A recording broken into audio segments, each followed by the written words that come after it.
நாம் ஆண்டவரை நோக்கி ஜெபம் செய்வோமா? எங்கள் கண்மலையும் மீட்பெருமாகிய ஆண்டவரே, என் நாவின் சொற்களும் எங்கள் எல்லாருடைய இதயத்தின் சிந்தனைகளும் உம்முடைய திருமுன்னிலையில் இப்பொழுதும் உமக்கு பிரியமானவைகளாகவும் எங்கள் எல்லாருக்கும் பிரயோஜனமானவைகளாகவும் இருப்பதாக ஆண்டவரே. ஆமென். ஆண்டவருக்குள் அன்பான கடவுளுடைய பிள்ளைகளே, விசுவாச உறவுகளே, உங்கள் எல்லாரையும் சந்திப்பதிலே நான் மிகுந்த மகிழ்ச்சி அடைகிறேன். இப்பொழுது நேரம் சரியாக 11 மணியா ஐயா? 11 மணி. சரி, நீங்கள் எவ்வளவு நேரம் பிரசங்கம் கேட்டு பழக்கப்பட்டவங்கன்றது எனக்கு தெரியாது, நம்ம பார்த்துக்கலாம். திரளாக வந்திருக்கிற உங்கள் எல்லாரையும் அன்போடு கூட வாழ்த்தி மகிழ்ச்சி அடைகிறேன். இது என்னுடைய திருச்சபை. நான் உங்கள் ஊர்க்காரன், உங்கள் சொந்தக்காரன், உங்களுடைய பிள்ளை, உங்களுடைய அப்பா, உங்களுடைய சகோதரன், உங்களுடைய தாத்தா. அதனால் இந்த நாளில் சின்ன பிள்ளைகளுக்கு தெரியாது இவர் என்ன சொல்கிறாருன்னு சொல்லிட்டு, இந்த திருச்சபையிலே நான் வளர்ந்தவன், இந்த திருச்சபை என்னை வாழ வைத்தது. உங்களுடைய பிள்ளையாக நான் எப்பொழுதெல்லாம் பரமக்குடி வருகின்றேனோ அப்பொழுதெல்லாம் இந்த பரமக்குடி திருச்சபைக்காக ஆண்டவருக்கு நன்றி உள்ளவனாக இருப்பேன். இங்கேருந்து ஒரு 4 கிலோமீட்டர் தொலைவில் இருக்கிற மேலாயக்குடி என்ற அந்த ஊரிலே பிறந்து வளர்ந்தவன். இந்த திருச்சபை தான் என்னை ஊழியத்துக்கு அனுப்பி வைத்தது.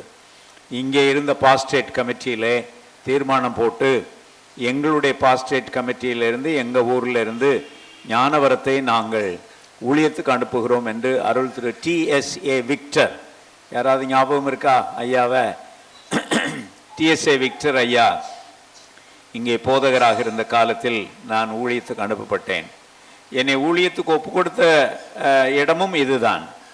அருள் திரு போஸ் மெய்யப்பன் அவர்கள் இந்த இடத்துல ஒரு மீட்டிங் நடத்தி கொண்டிருந்தார். இந்த கோயிலுக்கும் அந்த ரோடுக்கும் இடைப்பட்ட இந்த இடத்துல ஒரு சமயம் அந்த ஒரு கூட்டத்தில் ஊழியத்துக்கு இளைஞர்கள் தேவை என்று ஒரு அழைப்பு கொடுத்தார்.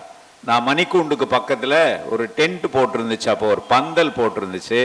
அந்த பந்தலுக்கு கீழே இந்த மணிக்கூண்டுக்கு பக்கத்தில் உட்கார்ந்து ஆண்டவருடைய வார்த்தையை கேட்டுக்கொண்டிருந்தேன். அப்பொழுது ராமநாதபுரத்தில் நான் மிஷன் ஆஸ்பத்திரியில் வேலை செய்து கொண்டிருந்தேன் கிளார்க்காக. அப்பொழுது அருள் திரு போஸ் மேயப்பன் அவர்கள் ஆண்டவருடைய ஊழியத்துக்கு ஆட்கள் தேவை, ஒப்பு கொடுத்தால் எழுந்து நில்லுங்கள் என்று சொன்னார். வேறு யாரும் எந்திரிச்சு நிற்கலை. நான் தனி மனிதனாக இந்த மணிக்கூண்டு அதுக்கு கீழே எழுந்து நின்ற அனுபவத்தை நினைத்து பார்த்து ஆண்டவருக்கு நன்றி உள்ளவனாக இருக்கிறேன். ஆகையினாலே என்னை வளர்த்த திருச்சபை, என்னை ஆளாக்கிய திருச்சபை, என்னை ஊழியத்துக்கு அனுப்பி வைத்த திருச்சபை, அதற்காக நான் ஆண்டவருக்கு நன்றி உள்ளவனாக இருக்கிறேன். தம்பி அவர்கள் என்னை பற்றி நிறைய சொன்னாங்க, என்ன சொல்கிறதுன்னு தெரியல. அவரை பற்றி சொல்ல போகிறேன். அவர் என்னிடத்திலே படித்தவர், எங்களுடைய கல்லூரியிலே படித்தவர். அவருடைய 1ஆம் கிளாஸ்லேருந்து 4ஆம் கிளாஸ் வரையிலும், 1ஆம் கிளாஸ்னால் எங்கள் கல்லூரியில் 1ஆம் கிளாஸ், நான் அவருக்கு ஆசிரியராகவும் முதல்வராக இருந்தேனா? நீங்கள் படிச்சிங்களா? அப்போ முதல்வராகவும் இருந்தேன். மிகுந்த ஒப்படைப்புள்ள ஒரு ஊழியக்காரர். சமூக நீதிக்காக, உண்மையை அறிந்து கொள்ள வேண்டும் என்ற வேட்கைக்காக தன்னை ஒப்படைத்த ஒரு ஊழியக்கார பிள்ளை. என்னிடத்திலே ஓடி ஓடி படித்த ஒரு நல்ல பிள்ளை. அந்த பிள்ளையை நீங்கள் ஊழியக்காரராக பெற்றிருப்பது ரொம்ப மகிழ்ச்சி. அன்பு மகளுக்கு வாழ்த்து சொல்கிறேன். மகள் பெயர் என்ன? எபி ஆன்சிக்காக, பிள்ளைகள் ஆலிஸ் அண்டு ரிக்சனுக்காக நன்றி சொல்கிறேன்.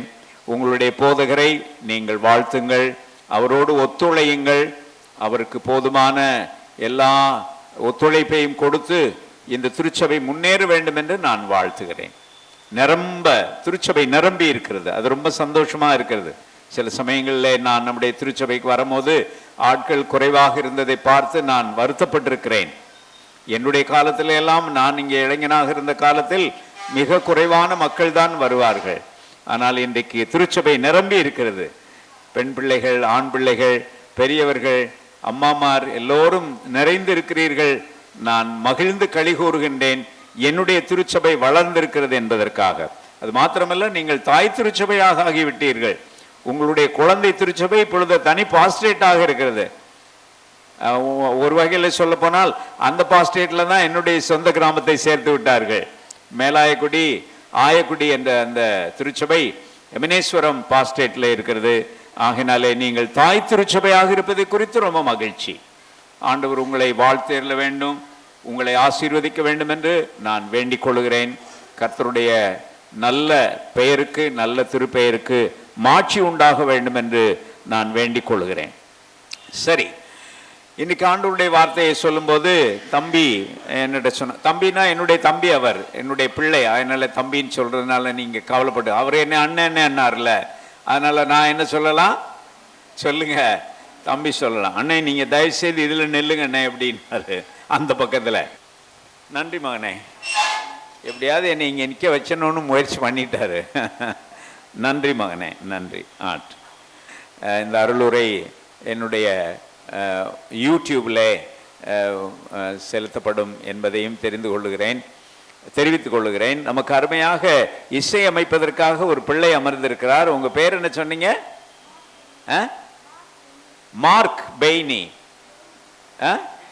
பென்னி, மார்க் பென்னி இசை அமைக்கிறார். அதற்காக ஆண்டவருக்கு ரொம்ப நன்றி. நம்முடைய இளம் பிள்ளைகள் இப்படி வளர்கிறதை குறித்து ரொம்ப மகிழ்ச்சி.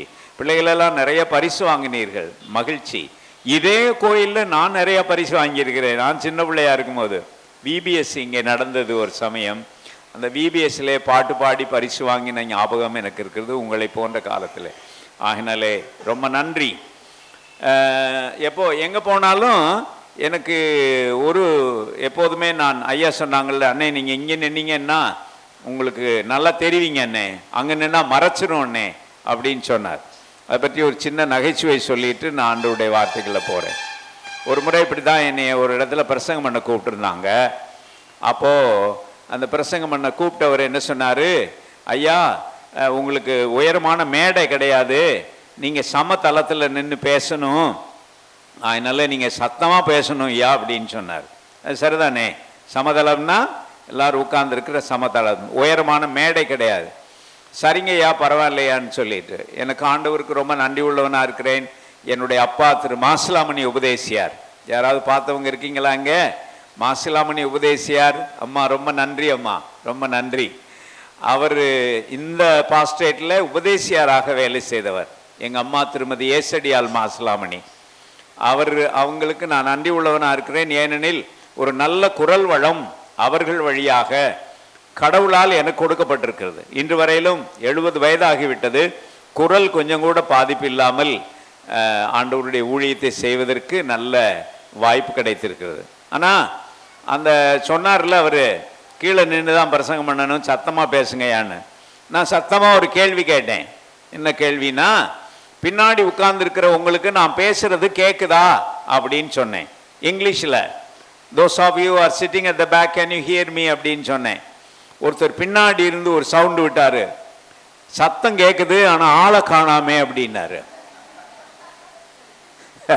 சத்தம் கேட்குது இங்கிலீஷில் எப்படி, I can hear you but where are you அப்படின்னு சொன்னார். பயங்கரமா. இப்போ உங்களுக்கு சத்தமும் கேட்குது, ஆளும் தெரியுதா? சரி, ரொம்ப சந்தோஷம். ரைட், இன்னைக்கு தலைப்புக்குள்ள போயிடுவோமா? இன்னைக்கு நம்முடைய தென்னிந்திய திருச்சபை, நம்முடைய டயசிஸ், நம்முடைய ஐயா நம்முடைய டயசிஸை பற்றி நிறைய பேசினாங்க. அதை பற்றி எனக்கு மகிழ்ச்சி. நம்முடைய பேராயருக்காக ஆண்டவருக்கு நன்றி, நம்முடைய பேராயத்துக்காக ஆண்டவருக்கு நன்றி, நம்முடைய தென்னிந்திய திருச்சபைக்காக ஆண்டவருக்கு ரொம்ப ரொம்ப நன்றி, இல்லையா? ஆமாம், நம்முடைய பேராயர் இந்த ஆண்டை ஒளி வீசும் ஆண்டு என்று அவர்கள் முடிவு செய்திருக்கிறார்கள். அதற்காக நம்முடைய பேராயருக்கு நன்றி உள்ளவர்களாக இருக்கிறோம். நம்முடைய போதகர் அருள் திரு கிருபா விஜயகுமார் அவர்களுக்கு நான் நன்றி சொல்லுகிறேன். ஆகையினாலே இன்று நமக்கு கொடுக்கப்பட்டிருக்கிற தலைப்பு வெளிப்பாடு என்ற தலைப்பாகும். கடவுளின் வெளிப்பாடு சொல்லுங்க, கடவுளின் வெளிப்பாடு சொல்லுங்க. ஆமா, டிவைன் ரெவலேஷன் சொல்லுங்க, டிவைன் ரெவலேஷன், அதுதான் இன்னைக்கு தலைப்பு. அதற்காக 3 பாடங்கள் நமக்கு கொடுக்கப்பட்டிருக்கின்றன. 3 பாடங்கள். முதலாவது பாடம் யாத்திரை ஆகமம் 3வது அதிகாரம் 1 முதல் 12 வசனங்கள். யாரெல்லாம் எழுதுவீங்களோ நீங்கள் எல்லாரும் எழுதிக்கிறணும். கோயிலுக்கு வரும்போது 4 விஷயம் கொண்டு வரணும். நல்லா கவனிங்க. கோயிலுக்கு வரும்போது 4 விஷயம் கொண்டு வரணும். 1 பைபிள் கொண்டு வரணும். ரொம்ப நல்ல பிள்ளைங்க. தமிழில் சொல்லுங்க. தமிழில் சொல்லுங்கன்னா வேதாகமம் விட்டுருக்கீங்க. தமிழில் வேதமும் தமிழ் இல்லை, ஆகமமும் தமிழ் இல்லை. விவிலியம் கொண்டு வரலாம். அதை விட அது கூட தமிழ் இல்லை. விவிலியம் என்பது தமிழ் இல்லை, அதுவும் தமிழ் இல்லை. திருமறை சொல்லுங்க. திருமறை கொண்டு வர வேண்டும் சொல்லுங்க. ஆமா ஆமா, திருமறை கொண்டு வர வேண்டும். 1. 2வது பாமாலை பாட்டு புத்தகம் கொண்டு வரணும். ஆமா, பாமாலை அது ஐயா அருங்க அழகா சொன்னாங்க. அது இதுலயே செல்போன்லேயே இருக்கு. அப்புறம் 3வது ஒரு பேனா கொண்டு வரணுமா. பாருங்க, அழகையா அழகையா. பேனாவுக்கு முன்னாடி ஒரு நோட்டு கொண்டு வரணும். இங்க பாருங்க, அருமையான பிள்ளை, ஒரு இளம் பிள்ளை நோட்டு வச்சிருக்கா, டைரி வச்சிருக்கா. அதனால ஒரு திருமறை, பாட்டு புத்தகம், நோட்டு புத்தகம், அப்புறம் ஒரு பேனா கொண்டு வரணும். அது ரொம்ப நல்லது. அப்படி செய்வீர்களானால் உங்களுக்கு ஞாபகம் இருக்கும். போன வாரம் ஐயா என்ன பிரசங்கம் பண்ணாங்க என்று கேட்டால் உடனடியாக சொல்லிவிடலாம். அதனால எழுதி கொள்ளுங்கள். இன்னைக்கு தலைப்பு என்ன? கடவுளின் வெளிப்பாடு. ரொம்ப நன்றி. 3 திருமறை பாடங்கள். 1 யாத்திரை ஆகமம் அல்லது விடுதலை பயணம், 3வது அதிகாரம் 1 முதல் 12 வாசனங்கள். 2வது அப்போஸ்தலர் நடபடிகள் 16வது அதிகாரம் 6 முதல் 10 வாக்கியங்கள். 3வது யோவான் 12வது அதிகாரம் 20 முதல் எத்தனாவது வசனம் வரையிலும் 32 வரையிலும் நம்ம வாசிக்க கேட்டோம் இல்லையா? அதை 3ஐயும் நான் சுருக்கமா உங்களுக்கு விளக்கி முடிக்க முயற்சி செய்கிறேன். முதலாவதாக விடுதலை பயணம் அல்லது யாத்திரை ஆகமம் 3வது அதிகாரம் 1 முதல் 12 வாக்கியங்கள். நல்லா கவனிச்சிங்களா? வாசிக்கப்படும் போது கவனிச்சிங்களா? ஆமா. அங்கே யாருடைய அழைப்பு? யாருக்கு வெளிப்பாடு? மோசேக்கு வெளிப்பாடு. ஆமா, திருவாளர் மோசேக்கு வெளிப்பாடு இல்லையா? விடுதலை வீரர் அப்படிதான் சொல்லணும். வெறும் மோசேன்னு சொல்லக்கூடாது. விடுதலை வீரர் இல்லையா? மோசேக்கு வெளிப்பாடு. அவர் விடுதலை வீரர்.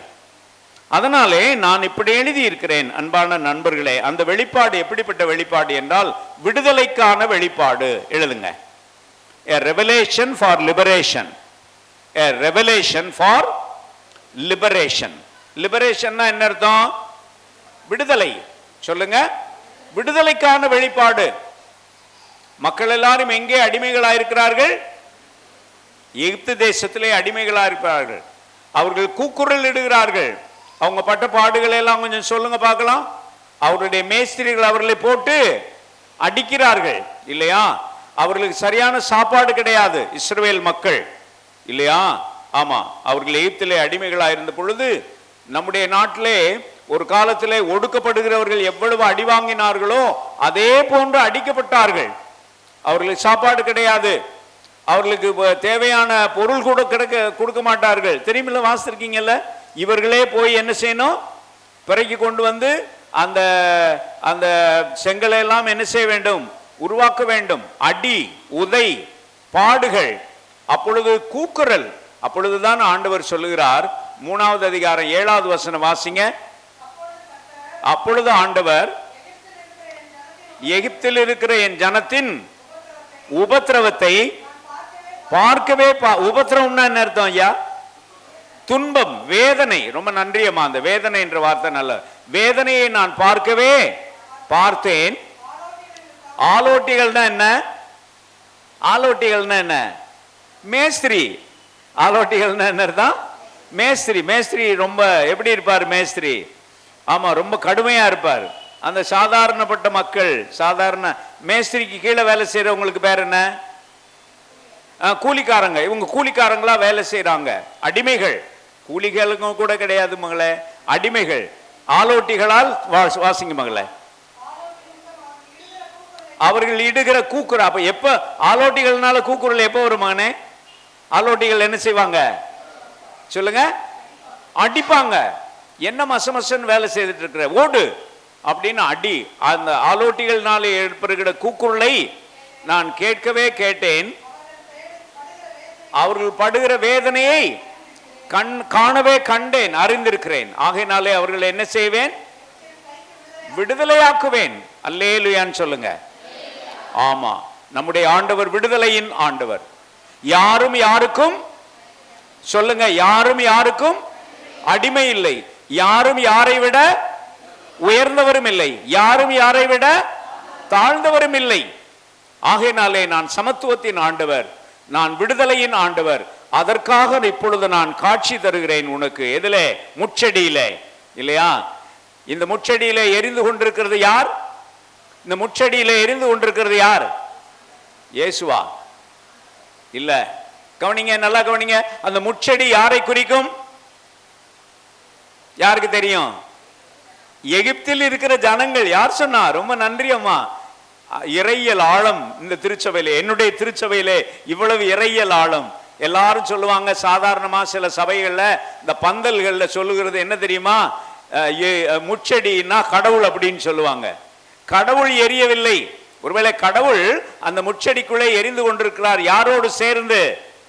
எகிப்தில் இருக்கிற என் ஜனத்தோடு. என் ஜனம் எரிந்து கொண்டிருக்கிறது, அவர்களோடு நானும் எரிந்து கொண்டிருக்கிறேன். எவ்வளவு நல்ல ஆண்டவர் நம்முடைய ஆண்டவர். ஆகையினாலே நான் உன்னை இன்று என்ன செய்கிறேன்? தெரிந்து கொள்கிறேன். நீ போ, என் மக்களை என்ன செய்து கொண்டு வா. சொல்லு மகளே, விடுதலை செய்து கொண்டு வா என்று சொல்லுகிற ஆண்டவர். என் அன்பு விசுவாசிகளே, அன்பான பிள்ளைகளே, பெரியவர்களே, விடுதலையின் வெளிப்பாடு சொல்லுங்க. இந்த விடுதலையின் வெளிப்பாடு நமக்கு கிடைச்சதா கிடைக்கலையா? கிடைச்சதா கிடைக்கலையா? கிடைச்சது. எங்க தாத்தாவுக்கு கிடைச்சது. ஆயக்குடியிலே எங்க தாத்தா பேரு மிஸ்டர் அழகன். அவருக்கு முத பேர். அவர் அவ்வளோ அழகா இருந்திருப்பார் போல தெரியுது, இல்ல? ஆனா அவருக்கு வைக்கப்பட்ட பேர் என்ன தெரியுமா? மிஷனரிமார் அவருக்கு வச்ச பேர் என்ன தெரியுமா? ஞானமுத்து. சொல்லுங்க, ஞானமுத்துன்னு பேர் வச்சு அந்த விடுதலையின் வெளிப்பாடு எங்க தாத்தாவுக்கு கிடைச்சது. ஏதோ எங்க தாத்தா கோதுமைக்காகவும் பால் பவுடருக்காகவும் அரிசிக்காகவும் மனம் திரும்பல. அந்த மிஷனரி மேலாயக்குடிக்கு வந்து, ஆயக்குடிக்கு வந்து எங்க தாத்தாவுடைய வீட்டுக்குள்ள போய் அவங்க விரிச்ச சாக்குல உட்கார்ந்து அவங்க கொடுத்த தண்ணியை குடிச்சாரு. யாரு? மிஷனரி. அப்பதான் எங்க தாத்தா நினைச்சாரு. மிஷனரி கட்டி பிடிச்சாரு எங்க தாத்தாவை. எங்க எங்க எங்க எங்க அப்பாயிய கட்டி பிடிச்சாரு. அப்பதான் எங்க தாத்தாவை எங்க அப்பாயி நினைச்சாங்க. எங்க ஊருக்காரங்க என்னைய தொடர்றதுக்கு கூட சொல்லுங்க தயங்குறாங்க. ஆனா இந்த மிஷனரி என்னை என்ன செய்யறாரு? கட்டி பிடிக்கிறாரு. உண்மையிலேயே இந்த தெய்வம் தான். சொல்லுங்க, அதுக்கு பேர் தான் விடுதலையின் வெளிப்பாடு. சொல்லுங்க. நீங்க உங்க தாத்தாவை யோசித்து பாருங்க, நீங்க உங்க பாட்டியை யோசித்து பாருங்க. உங்க பாட்டியும் இப்படித்தான் கஷ்டப்பட்டிருப்பாங்க, உங்க முப்பாட்டியும் இப்படித்தான் கஷ்டப்பட்டிருப்பாங்க, உங்க முப்பாட்டனும் இப்படித்தான் கஷ்டப்பட்டிருப்பாங்க. நம்முடைய கிராமங்களிலே அவர்கள் எவ்வளவு கஷ்டப்பட்டார்கள் என்று நமக்கு தெரியுமா தெரியாதா? தெரியாது. தெரியாது இல்ல? ஆமா. கன்னியாகுமரி பகுதியிலிருந்து வர்றவங்க கொஞ்சம் பேர் இங்க இருப்பீங்க, திருநெல்வேலியிலிருந்து வர்றவங்க கொஞ்சம் பேர் இருப்பீங்க. அந்த பகுதியிலே நம்முடைய பாட்டிமார் தோல்ல என்ன போட முடியாது? சேலை போட முடியாது. பிள்ளைகளா மாறாப்பு சேலை போட முடியாது. விரட்டி விரட்டி அடிப்பாங்க. அப்படி கஷ்டப்பட்ட காலம். இன்றைக்கு நாம் கடவுளுடைய அருளாலே விடுதலையின் வெளிப்பாட்டின் வெளிச்சமாக இன்னைக்கு பேண்ட் ஷர்ட் போட்டு பட்டு சேலை கட்டி, இல்லையா, உட்கார்ந்து இருக்கிறோம். அல்லேலியான்னு சொல்லுங்க. அதற்காக ஆண்டவருக்கு தோத்திரம். அதுக்கு பேர் தான் என்ன வெளிப்பாடு? சொல்லுங்க, விடுதலையின் வெளிப்பாடு. முடிச்சிருவோமா? எதை? பிரசங்கத்தையா? முதலாவது குறிப்பை முடிச்சிருவோமான்னு சொன்னேன். முதலாவது குறிப்பை முடிச்சிருவோம். ஆகையினாலே கடவுளுடைய வெளிப்பாடு என்ற அந்த பெரிய சப்ஜெக்ட்ல விடுதலையின் வெளிப்பாடு என்று இரண்டாவது பாயிண்ட் போயிடுவோமா? போறதுக்கு முன்னாடி ஒரு பாட்டு பாடுவோம். நான் பாட்டு பாடணும்னு சொல்லிட்டு நம்ம போதகரையா என்னை கேட்டாங்க. புது வருஷத்துக்காக நான் ஒரு பாட்டு எழுதியிருக்கேன். அந்த பாட்டை பாடட்டுமா? ஒரு டி மைனர் குடும்பங்கனே. புது வருடம் பிறந்ததம்மா, கைதட்டுங்க. புது வருடம் பிறந்ததம்மா, புது வாழ்வு மலருதம்மா. எல்லாரும் புது வருடம் பிறந்ததம்மா, புது வாழ்வு மலருதம்மா. இதுவரைக்கும் காத்த கர்த்தர் இனிமேலும் காப்பாரம்மா. புது வருடம் பிறந்ததம்மா, புது வாழ்வு மலருதம்மா. புது வருடம் புது வருடம் வாழ்த்துகின்றோம். புது வருடம் எப்படி? புது வருடம் புது வருடம் வாழ்த்துகின்றோம். புது வருடம் இம்மானுவேலரம்மா, நம்மோடு என்றுமே இருப்பாரம்மா. பாடுங்க. இம்மானுவேலரம்மா, நம்மோடு என்றுமே இருப்பாரம்மா. தம்மையே நம்புவோர்க்கு, தம்மையே நம்புவோர்க்கு மிகுந்த தன்னருளை தருவாரம்மா. புது வருடம் பிறந்ததம்மா. எல்லாரும் புது வருடம் பிறந்ததம்மா, புது வாழ்வு மலருதம்மா. புது வருடம் புது வருடம் வாழ்த்துகின்றோம். புது வருடம் எல்லாரும் புது வருடம் புது வருடம் வாழ்த்துகின்றோம். புது வருடம். தேங்க்யூ. 2 சரணம் எழுதினேன், ஒரு சரணம் தான் பாடி இருக்கிறேன். இன்னொரு சரணத்தை அடுத்த பாயிண்ட்டுக்கு முன்னாடி பாடுறேன். சரியா? 2வது டெக்ஸ்ட் எங்க போனோம்? அப்போஸ்தலர் நடபடிகள் 16வது அதிகாரம் 6 முதல் 10 வாக்கியங்கள் எழுதிக்கிறங்க. அப்போஸ்தலர் 16. அதுல என்ன பார்த்தோம்னா, எனக்கு ஒரே ஒரு செய்தி மாத்திரம். மாசிதோனியாவை சேர்ந்த ஒருவர், அந்த வசனத்தை வாசிங்க. நீர் மாசிதோனியாவுக்கு வந்து சுவிசேஷத்தை அறிவிக்க வேண்டும் என்று கேட்டுக்கொள்ளுகிற ஒரு காட்சி. கேட்டுக்கொள்ளுகிற அந்த வசனம் எங்க இருக்கு? அன்றைய ராத்திரியிலே பவுலுக்கு ஒரு தரிசனம் உண்டாகி, அது என்னவெனில், மாசிதோனியா தேசத்தானும் நீர் மக்கதோனியாவுக்கு வந்து எங்களுக்கு நீர் உதவி செய்ய வேண்டும் என்று தன்னை வேண்டிக் கொண்டதாக காட்சி. அதான் திருவெளிப்பாடு, அதுதான் வெளிப்பாடு. மாசிதோனியா அல்லது மக்கதோனியா. உங்க பைபிள்ல மக்கதோனியான்னு போட்டிருக்கல, அப்படியே வச்சுக்கிறோமா? மக்கதோனியாக்காரர் ஒருத்தர் காட்சியில கனவுல தோன்றி, நீர் எங்க ஊருக்கு வந்து சுவிசேஷத்தை என்ன செய்ய வேண்டும், சொல்ல வேண்டும் என்று கேட்டுக்கொள்கிறார். பவுல் சுவிசேஷகர், ஐயா எங்க ஊருக்கு வாங்க, வந்து சுவிசேஷத்தை சொல்லுங்க என்று கேட்டுக்கொண்ட ஒரு திருக்காட்சி. அப்படியானால் இந்த வெளிப்பாட்டுக்கு என்ன தலைப்பு வைக்கலாம்? முதலாவது தலைப்பு விடுதலைக்கான வெளிப்பாடு. 2வது தலைப்பு என்ன தலைப்பு வைக்கலாம்? யாராவது சொல்லுங்க பார்க்கலாம். ஐயா எங்க ஊருக்கு வாங்க, சுவிசேஷத்தை சொல்லுங்க. என்ன தலைப்பு வைக்கலாம்? நான் எழுதி இருக்கிறத வாசிக்கவா? நற்செய்தி அறிவிக்க அழைப்பு விடுக்கும் வெளிப்பாடு. சொல்லலாமா? நற்செய்தி அறிவிக்க அல்லது சுவிசேஷத்திற்கான அழைப்பு விடுக்கும் வெளிப்பாடு. எழுதுங்க. சுவிசேஷத்திற்கான அழைப்பு. ஐயா எங்க ஊருக்கும் வாங்க, எங்க ஊருக்கும் வாங்க என்று சொல்லுகிற ஒரு வெளிப்பாடு. இது எப்படி இருக்கு? நல்லா இருக்கா? நம்ம ஜனங்கள் கூட அந்த காலத்துல இல்லையா, இப்படி மிஷினரி அப்படி போகும்போது சேத்தூர்ல முத அறிவிச்சாரு மிஷினரி இல்லையா? இங்க சேத்தூரை சேர்ந்த என் அன்பு உடன்பிறப்புகள் உறவுகள் எல்லாம் இருப்பீர்கள் இல்லையா? ஆமாவா இல்லையா? ஆமா. ஆண்டவருக்கு நன்றி.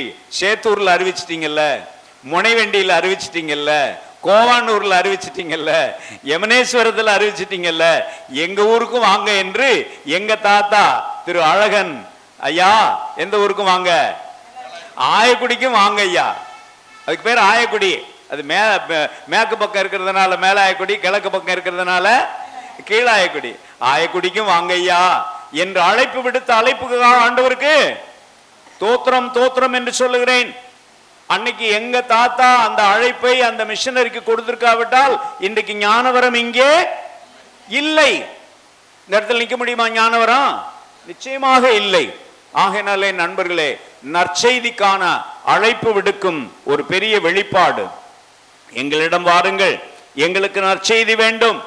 இந்த 3வது சுவிசேஷத்துல கூட 3வது பாடத்துல கூட ஐயா இயேசுவை காண விரும்புகிறோம், அந்த வசனத்தை வாசிங்க.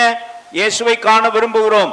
யோவான் 12வது அதிகாரம் எத்தனாவது வசனம்? அது எத்தனாவது வசனம்? அந்த 21வது வசனம். சத்தமா வாசிங்க. அவர் கலிலேயாவில் உள்ள பெத்சாய்தா ஊரை சேர்ந்த பிலிப்பு இடத்துல வந்து ஐயா இயேசுவை காண விரும்புகிறோம் கேட்டுக்கொண்டார்கள். இன்றைக்கும் அருமையான என் உடன்பிறப்புகளே, சகோதர சகோதரிகளே, இயேசுவை காண விரும்புகிறோம் என்று சொல்லுகிறவர்கள் நிறைய பேர் இருக்கிறாங்களா இல்லையா? இருக்காங்களா இல்லையா? இருக்காங்கய்யா, இருக்காங்க. எல்லாரும் எல்லாரும் அந்த மதவெறி கொண்டவர்களாக இங்கே வராதீர்கள் என்று சொல்லவில்லை. சில மதவெறி கொண்டவர்கள் இல்லையா, சில சமயங்களிலே ஊருக்குள்ளே வந்து சுவிசேஷத்தை அறிவிக்க கூடாது என்று தூண்டிவிடப்படுகிறார்கள். அந்த கிராமத்து மக்கள் அப்படி சொல்லவில்லை. அந்த ஏழை கிராமத்து மக்களை சில மதவெறி கொண்டவர்கள் தூண்டி விடுகிறார்கள் என்று எனக்கு தெரியும். ஆனால் எல்லா கிராமங்களிலும் ஐயா நாங்கள் இயேசுவை காண விரும்புகிறோம் என்று சொல்லுகிறவர்கள், ஐயா எங்க ஊருக்கும் வாங்க சுவிசேஷத்தை சொல்லுங்கள் என்று சொல்லுகிறவர்கள் நம்ம பகுதியில் இருக்கிறாங்களா இல்லையா? இருக்காங்களா இல்லையா? இருக்கிறார்கள், எனக்கு தெரியும். அது இங்க மாத்திரம் இல்ல, வட இந்தியாவில் நிறைய இருக்கிறாங்க. வட இந்தியாவில் நிறைய பேர் இருக்கிறாங்கம்மா. சுவிசேஷம் வேண்டும், சுவிசேஷம். ஏனெனில் வட இந்தியாவிலே சுவிசேஷம் சொல்லப்படதான் அவர்கள் விடுதலை அடைகிறார்கள்.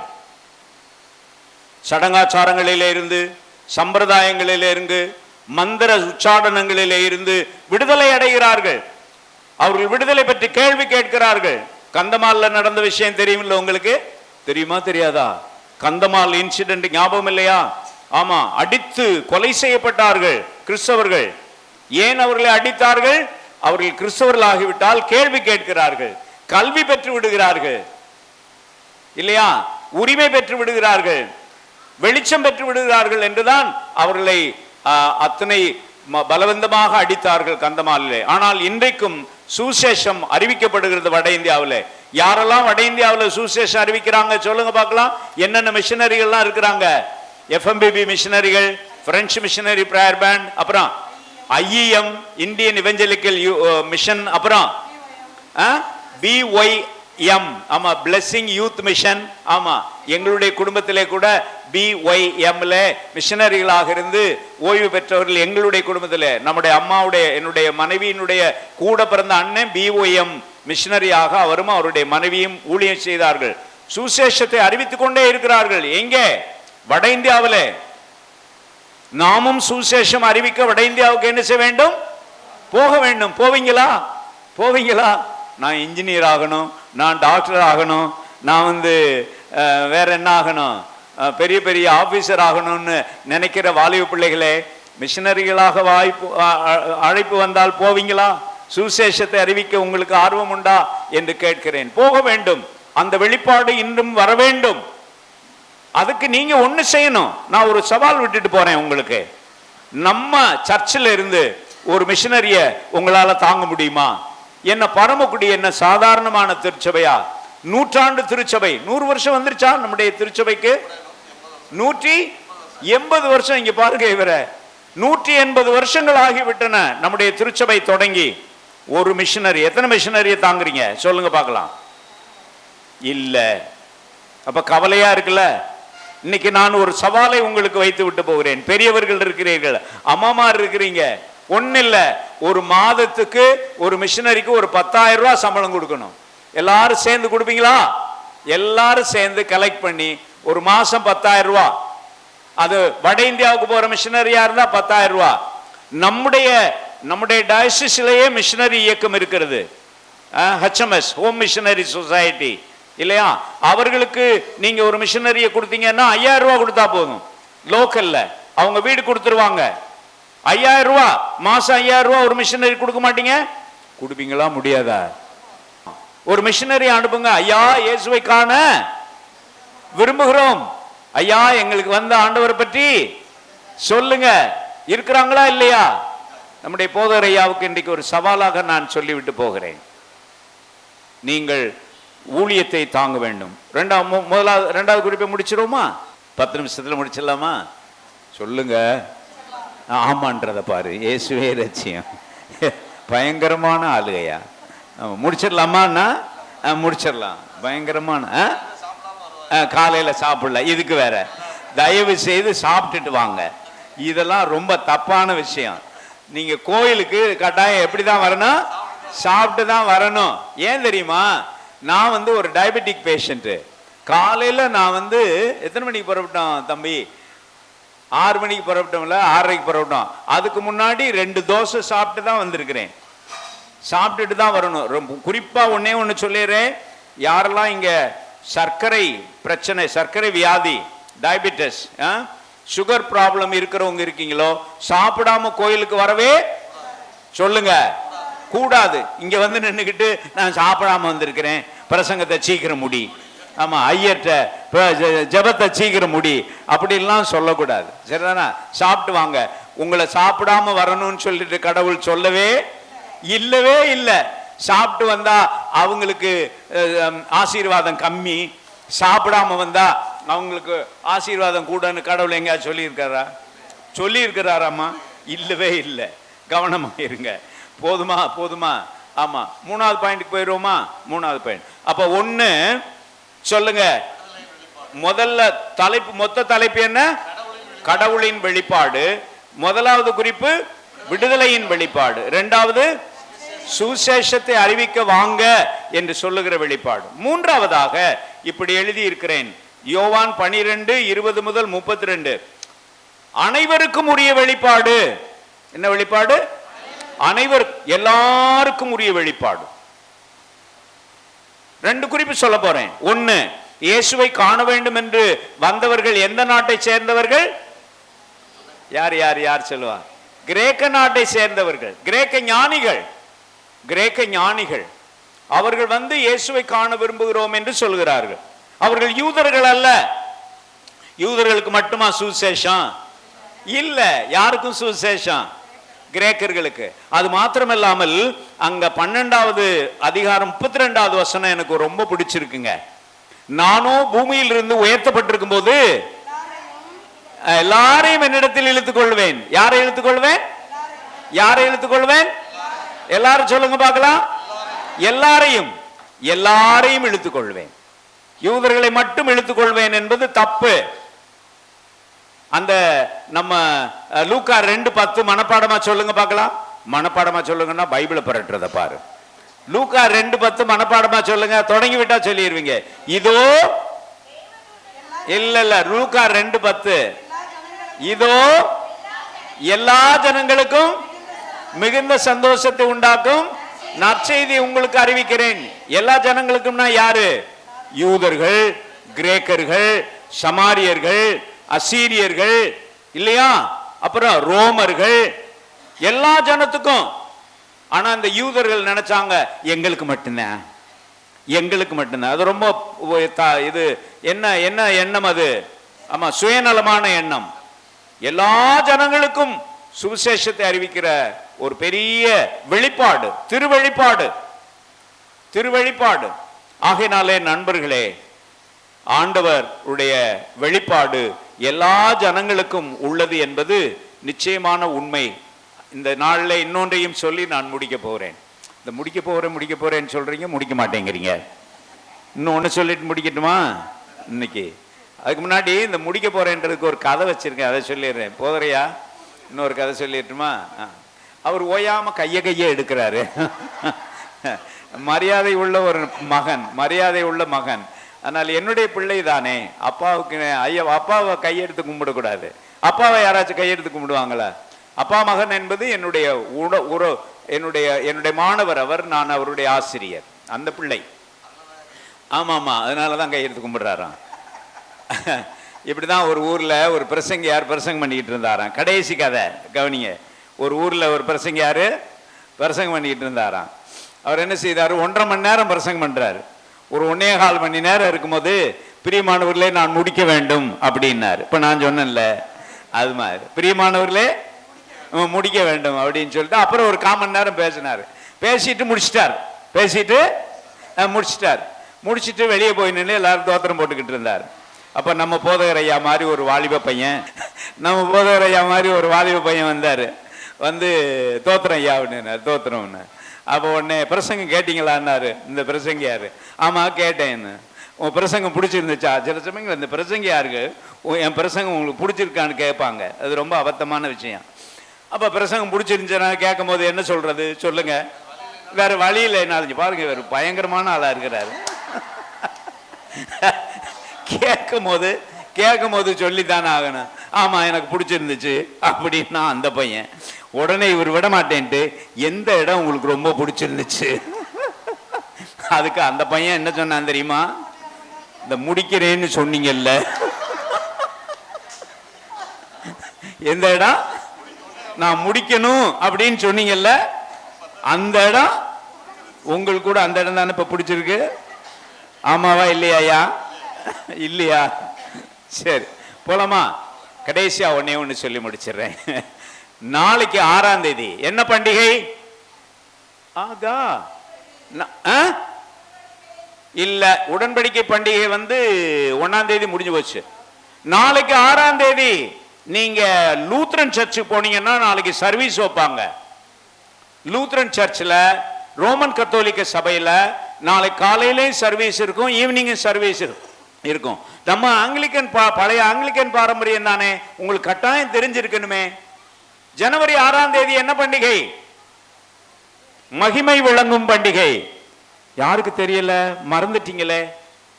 பிரசன்ன திருநாள். சொல்லுங்க போதறியா? பிரசன்ன திருநாள் சொல்லுங்க. என்ன அர்த்தம் தெரியுமா? 3 பேர் வந்து இயேசு குழந்தைய பார்த்தாங்கல்ல. யார் அவங்க? ஞானிகள் சாஸ்திரிகள் வந்து பார்த்தாங்கல்ல.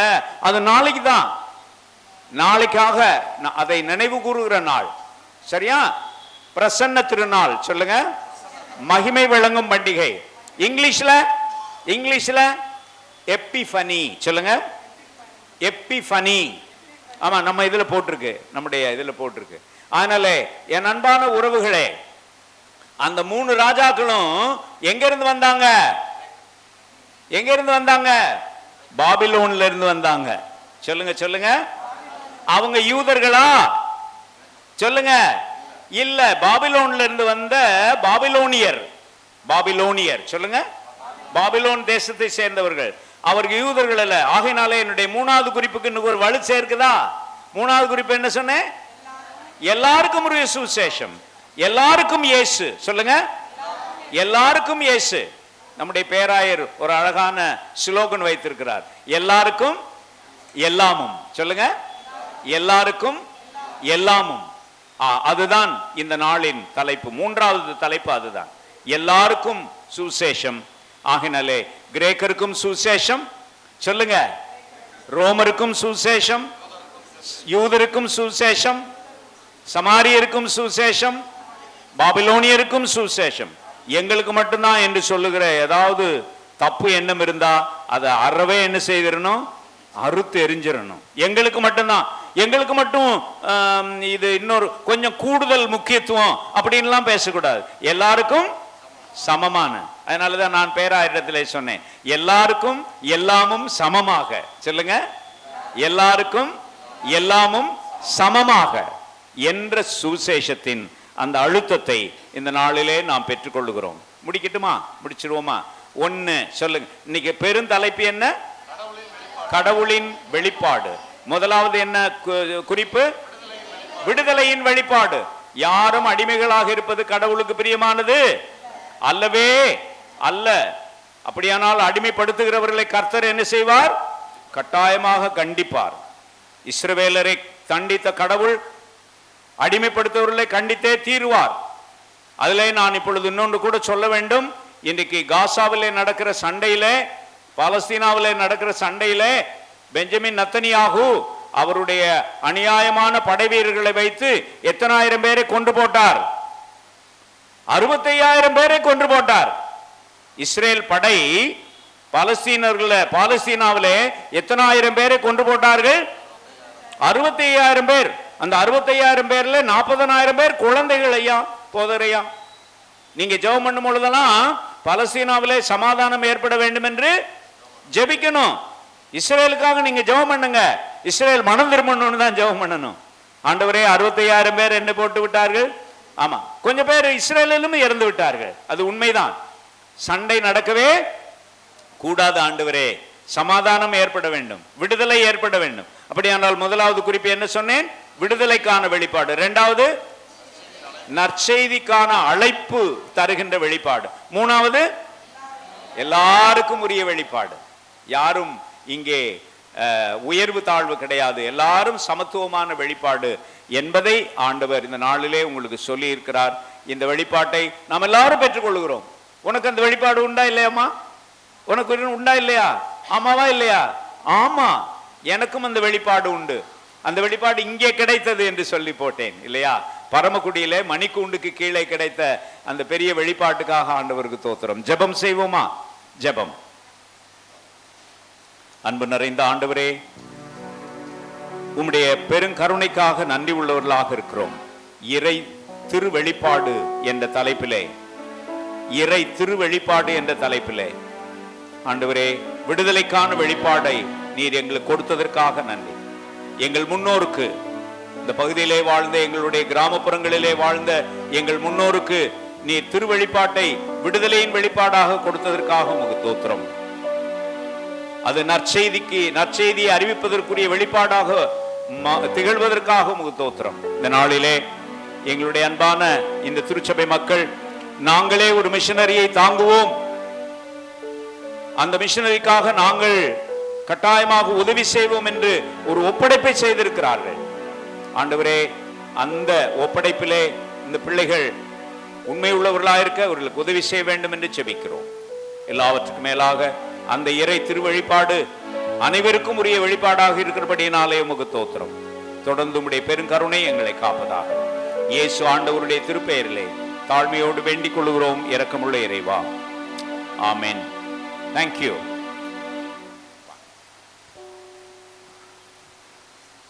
கிறிஸ்துக்கள் பிரியமானவர்களே, நல்ல ஒரு தெளிவான ஆழமான இறையியல் அழுத்தங்களை, சவால்களை கொடுக்கக்கூடிய வகையில் புரிதல்களை ஏற்படுத்தி இருக்கின்ற ஞான நம்முடைய அன்புக்குரிய தகப்பனார் reverend doctor M Gnanavaram Masilamani அண்ணன் அவர்களுக்கு, இந்த குருசேகரத்தின் தலைவர் என்ற நிலையில், அவருடைய அன்புக்குரிய பிள்ளை என்ற நிலையில், தம்பி என்ற நிலையில், அவருடைய மாணவன் என்ற நிலையில் உங்களின் சார்பாக நான் மனமார்ந்த நன்றிகளை நான் உரித்தாக்குகிறேன். ஆண்டவர் இன்னும் பல பல வெளிப்பாடுகளை உங்களுக்கு அருளி, புரிதல்களை, சமூகத்தில் இருக்கக்கூடிய இருளை போக்கக்கூடிய வகையில் உங்களை எடுத்து பயன்படுத்துவார் என்று சொல்லி நாங்கள் ஜெபத்தோடு கூட நாங்கள் வாழ்த்துக்கிறோம்.